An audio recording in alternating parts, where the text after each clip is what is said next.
TRE-4 की vacancy आनी चाहिए, परंतु जो अभी जो मुद्दा है वो मुद्दा है STET और BTET के आयोजन को लेकर।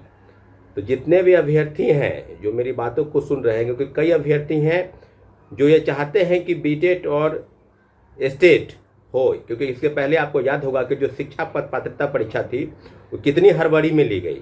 जो नए लोग हैं यानी STET वाले और BTET वाले जो 23-25 सेशन और 22-24 सेशन में B.Ed कर रखा है, उनके लिए कम से कम एक अपॉर्चुनिटी के रूप में वैकेंसी जब आ रही है, बहाली लगातार निकल रही है, तो कहीं ना कहीं उनके लिए वो अवसर हाथ से निकल ना जाए। तो एक आपने देखा होगा कि BSEB को एक पत्र शिक्षा विभाग ने भेजा था कि सभी विषयों की STET परीक्षाएं जल्द होगी। कई लोग कह रहे हैं कि भाई अभी जो है BPSC को कोई पत्र नहीं मिला है शिक्षा विभाग से कि कितने पदों की वैकेंसी निकाली जाए, क्योंकि आकलन करने में कम से कम 15-20 दिन पूरे जिलों से जो आकलन है वो करने में टाइम लगेगा। तो अभी तक इस संदर्भ में कोई विशेष पहल नहीं हुई है कि TRE-4 कब आएगा।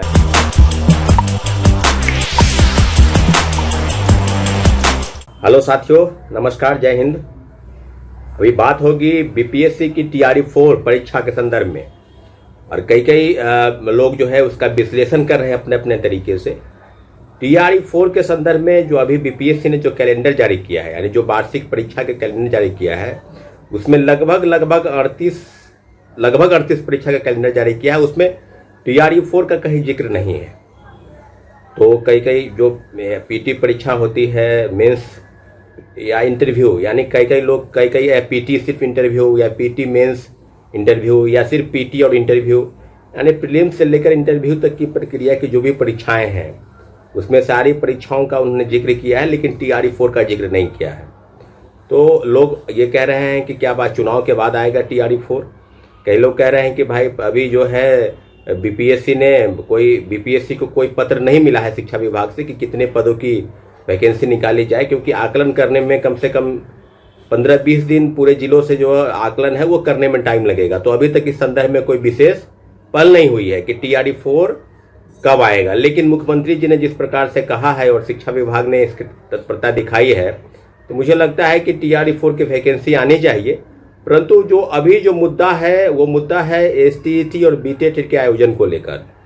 तो जितने भी अभ्यर्थी हैं जो मेरी बातों को सुन रहे हैं, क्योंकि कई अभ्यर्थी हैं जो ये चाहते हैं कि BTET और स्टेट हो, क्योंकि इसके पहले आपको याद होगा कि जो शिक्षा पद पात्रता परीक्षा थी वो कितनी हड़बड़ी में ली गई।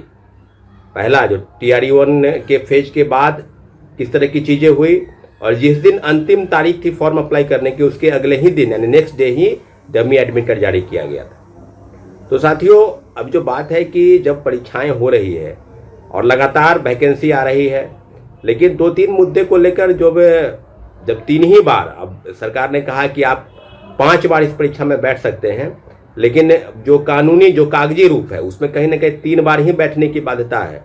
तो जो खत्म हो गया, जो 3 बार जिनका था, तीनों फेज की बहाली बैठ गए, उनके लिए कहीं कोई अवसर नहीं है। जो नए लोग हैं यानी STET वाले और BTET वाले जो 23-25 सेशन और 22-24 सेशन में B.Ed कर रखा है, उनके लिए कम से कम एक अपॉर्चुनिटी के रूप में वैकेंसी जब आ रही है, बहाली लगातार निकल रही है, तो कहीं ना कहीं उनके लिए वो अवसर हाथ से निकल ना जाए। तो एक आपने देखा होगा कि BSEB को एक पत्र शिक्षा विभाग ने भेजा था कि सभी विषयों की STET परीक्षाएं जल्द होगी, और अधिसूचना जारी करने के संदर्भ में इस तरह की चीजें सामने आई थी। परंतु अभी तक बिहार विद्यालय परीक्षा समिति की तरफ से कोई भी नोटिफिकेशन STET के आयोजन के संदर्भ में नहीं आया है। लेकिन अभी जो चीजें हैं कि क्या कंप्यूटर साइंस की बहाली या जो लाइब्रेरी साइंस की 6500 बहाली है उसके लिए अलग से STET के आयोजन, और सभी में STET के आयोजन, इन सभी मुद्दों को लेकर मंडे यानी 28 जुलाई को गांधी मूर्ति गांधी मैदान के पास सुबह 10 बजे एक बैठक बुलाई गई है। उसमें सिर्फ STET, अब जो विवाद है STET और BTET, जो लोग चाहते हैं कि STET और BTET हो, वो लोग उस बैठक में आएंगे। और कई चीजें हैं। अब STET के लिए भी मुझे पता चला कि शायद किसी ने कोर्ट में याचिका दायर कर रखी है। तो अभी मुझे लगता है कि कोर्ट में याचिका दायर करने की कोई मतलब नहीं था इसका, लेकिन कुछ लोग चाहते हैं कि इस मामले को कानूनी रूप से फंसा दिया जाए। पता नहीं क्या सोच कर कब किया जाता है, जब आप लड़ाई लड़ते हैं, जब आप लड़ाई हार चुके होते हैं, तब अंतिम रूप से कोर्ट जाया जाता है। कोर्ट पहले नहीं जाया जाता है। STET के लिए अभी सरकार की तरफ से जो भी डायरेक्शन मिलता या उसकी तरफ से जो भी चीज़ें नहीं पता चलती तब आप कोर्ट जा सकते थे। तो जितने भी अभ्यर्थी हैं जो STET चाहते हैं, अब कई लोग हैं जो चाहते हैं कि भाई सीधे TRE-4 हो जाए, उसके लिए भी अलग से नीति बन रही है। तो ऐसा नहीं है कि STET और BTET वाले को TRE-4 से लड़ना है। जब वैकेंसी निकल रही है, जब गवर्नमेंट चाहती है कि ज़्यादा से ज़्यादा लोग नौकरी करें, तो फिर उसमें एक तरह की चीज़ें क्यों सामने आए भाई। इसलिए जितने भी अभ्यर्थी हैं जो चीज़ों को समझ रहे हैं, क्योंकि वैकेंसी के संदर्भ में काफ़ी चीज़ें एक दूसरे से मैच करती हैं। अगर STET नहीं होगा, अगर BTET नहीं होगा, CTET भी जुलाई में होना था, वो भी आयोजित नहीं हुई। जो केंद्रीय शिक्षा विभाग वाला जो CTET है वो भी नहीं हुआ।